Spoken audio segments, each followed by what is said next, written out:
Hey, what's up guys, Andy here, and today we're reviewing over Demon Slayer Kimetsu no Yaiba, Episode 7, titled Muzan Kibutsuji. Okay, so this episode started off with the ending portion of our last episode. So that was really good, and I thought maybe we were just gonna get a little tease about this whole Muzan guy, but no, we got the whole 12 yards, dog. We got a lot of stuff to unpack in this video, so stay tuned for all of that and more. This Muzan guy is a real big dirtbag, it already appears like, but he's smart. He's already shown that he's incredibly smart here, so yeah, without further delay, I really want to get into this and just talk about it, because there's a lot of stuff that, like I said, we got to talk about.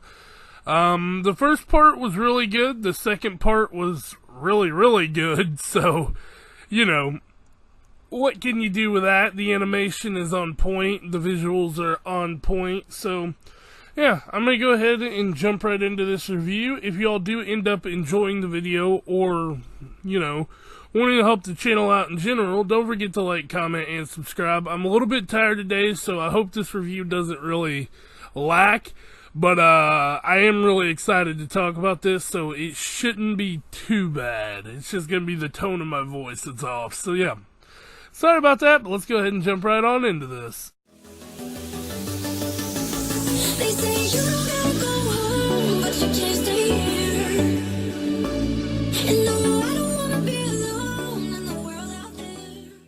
So we start things off with a recap of last episode where Nezuko kind of like jumps out to save Tanjiro, and it was really cool to see again.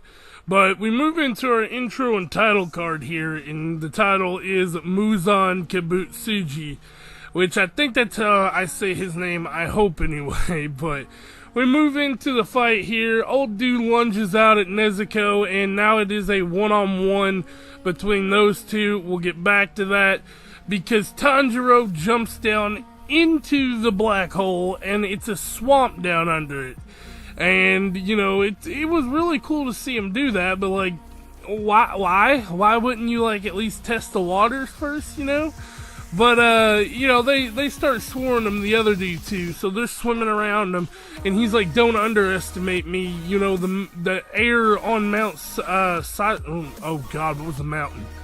I forgot what mountain he trained on, but he says the air up there was so much more thin, and, you know, it's easy to breathe down here compared to that.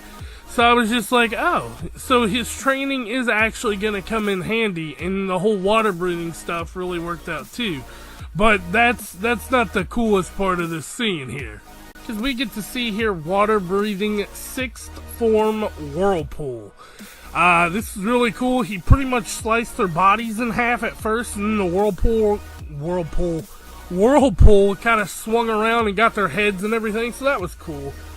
We come back up here to Nezuko fighting, though, and he says she's strong, but these one-note attacks aren't gonna do it, and that's when he goes to, you know, slice her, and he gets her, and then he's like, now I'm gonna drill a hole in your face. And as he's going, Tanjiro pops out of the other stream and slices his hand off, and oh, it was so fucking sick to see that. But he tells him, he's like, tell me what you know about Muzan now. And he's like, I can't tell you, and then starts having like a mental fucking breakdown over this shit. We get a little bit of flashback from him though, which was honestly cool. I did enjoy that. And he's like being held up by Muzan, and like he's holding his throat, and he's like, you mustn't tell anyone about me. And he's like, I'm always watching you. And so he's like, I can't. He grows his arms back and lunges at Tanjiro, and Tanjiro just cuts his head and arms off simultaneously. And yeah, that's the end of them. All three of them are now dead. Yeah, I appreciate it. I liked it. One thing he did say though here is, you know, I promise to turn you back into a human again, even though I failed to get more information. I feel like that's going to be a reoccurring thing. And the demon did say that she has not mastered any of her morphing abilities, so we'll see where that goes. But we cut over here to him talking to the boy who, you know, who was helping him, and he's like, he tells him, the boy does, he's like, what do you know about it? A kid like you doesn't know anything about it, because Tanjiro told him, you know, no matter who you've lost, you got to keep on moving.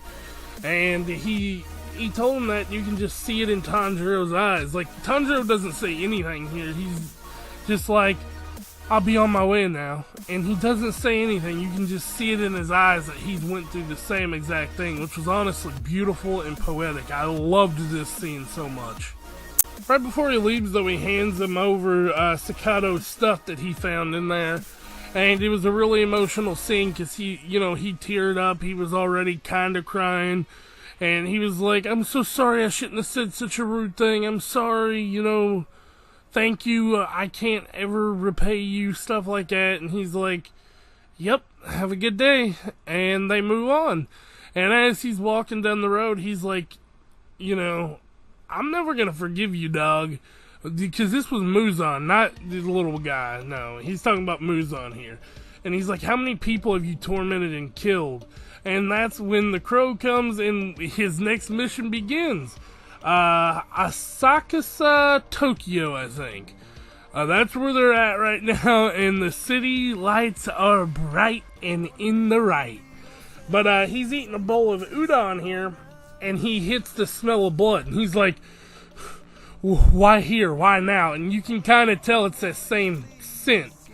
So we see the trail here, which is so bad. I love these types of scenes. They look so beautiful. But here's the results of that smell. Muzan Kibutsuji. I thought the episode was going to leave off there. I looked at it and I realized this episode still had a few minutes. I was like, what? What the hell's going on here? And that's when we find out he has a human wife and child, and he's pretending to be human, and they're asking him, like, do you know this child? And he's like, I've never seen this child before. He seems flustered, though. And that's when just, oh my god, this next scene, beautiful. So they're just sitting there, and, you know, he's talking with his family, like, yeah, I don't know this guy. And then all of a sudden you look back, and he just, ever so slightly, paws, like, dude, just 3 fucking fingers, just gets him so precise and so quick no one notices. Not even his wife and kids standing right there. And the dude turns into a demon and is about to attack. So not only did he just pull the heat off of himself, he just distracted Tanjiro, where now Tanjiro's gonna have to take care of that demon, and he's gonna get to see what Tanjiro can do.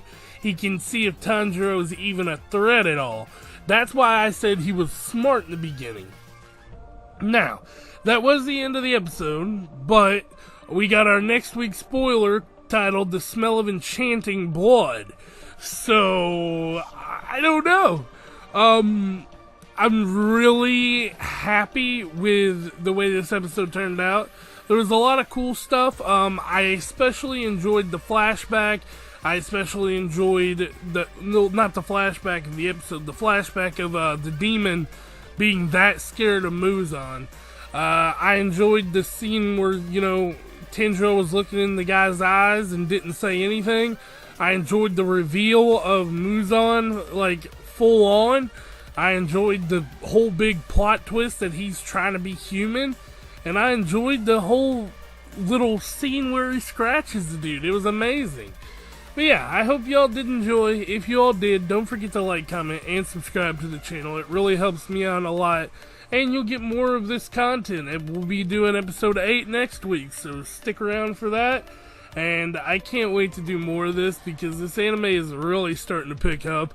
And I'm really glad I decided to watch it. So yeah, without further delay, gang, I'm going to go ahead and head out. Take a moment right Peace here. out. Feeling like it's out gear. Driving towards the sun with a rose and a gun. Feel the wind in my hair. Going nowhere, I swear.